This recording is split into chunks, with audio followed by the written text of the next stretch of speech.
Hello दोस्तों, नमस्कार। मैं पंकज टीके sir, founder of talent academy. आप सभी को इस चैनल में बहुत बहुत स्वागत करता हूं।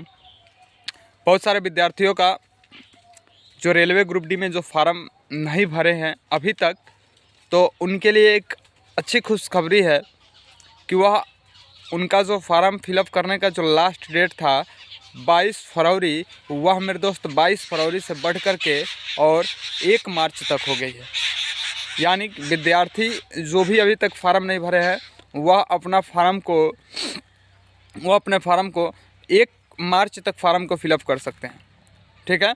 और बता दूं कि जो पेमेंट का जो टाइमिंग था 24 तारीख तक था, लेकिन 24 तारीख से बढ़ा करके उसको 3 तारीख तक कर दिया गया है। 3 मार्च तक वह लड़के अपना पेमेंट कर सकते हैं। फार्म भरने के बाद से पेमेंट भी हो जाता है कुछ दिन तक। ठीक है। तो वह टाइमिंग हो गई है 24 फरवरी से बढ़ा करके उसको 3 मार्च तक कर दिया गया है। ठीक है। और एक उसमें ये बदलाव किया गया है, जो रेलवे नोटिस निकाली है कि जो विद्यार्थी का कुछ करेक्शन करना होता है, सुधार करना होता है, तो उनका 6 मार्च तक था।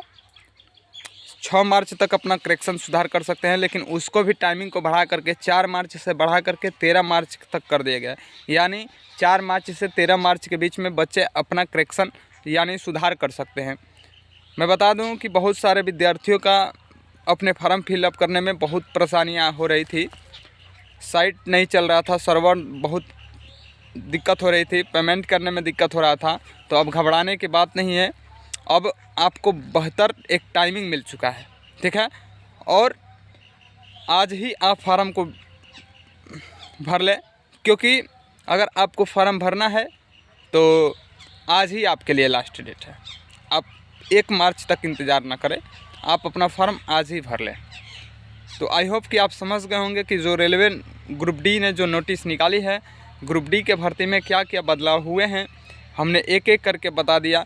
फार्म फिलअप करने का जो डेट है 1 मार्च हो गया है। करेक्शन जो डेट है सुधार करने का वह 13 मार्च तक हो गया है। ठीक है। और पेमेंट का जो डेट है वह 3 मार्च तक हो गया है। तो निश्चित ही आप लोग फार्म फिलअप कर लें। और एक सूचना आप सभी को बता दें कि 1 लाख से 1 करोड़ फार्म भरे जा चुके हैं अभी तक, वर्तमान डाटा की बात करें। ठीक है। अभी भी मुंबई सेफ जोन है, आप लोग मुंबई से फार्म भरिए, क्योंकि वहाँ पे पर सीट कंपटीशन 185 है। तो वहाँ पे आप फार्म को भरिए, और बकिया जितने भी स्थान हैं वहाँ पे पर सीट कंपटीशन मेरे दोस्तों 200-260 सीट से होगा। लेकिन मुंबई में ऐसा नहीं है। तो आप समझ गए, आप मुंबई से जो फार्म भरिए, क्योंकि बहुत कम बच्चे बचे हुए हैं। ठीक है।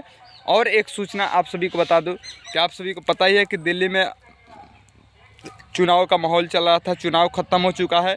अब वहाँ की नई सीएम बनी है रेखा गुप्ता। ठीक है। अब रेखा गुप्ता को नई दिल्ली का बीजेपी के द्वारा चुनाव को जीत करके और अपने सीएम पद को रेखा गुप्ता को प्रत्याशी बनाया है। तो आप लोग याद रखिएगा, क्वेश्चन आ सकता है कि दिल्ली के वर्तमान में सीएम कौन बनी है, तो रेखा गुप्ता महिलाएं बनी है। महिलाओं में चौथी बार इस बार रेखा गुप्ता सीएम बनी है।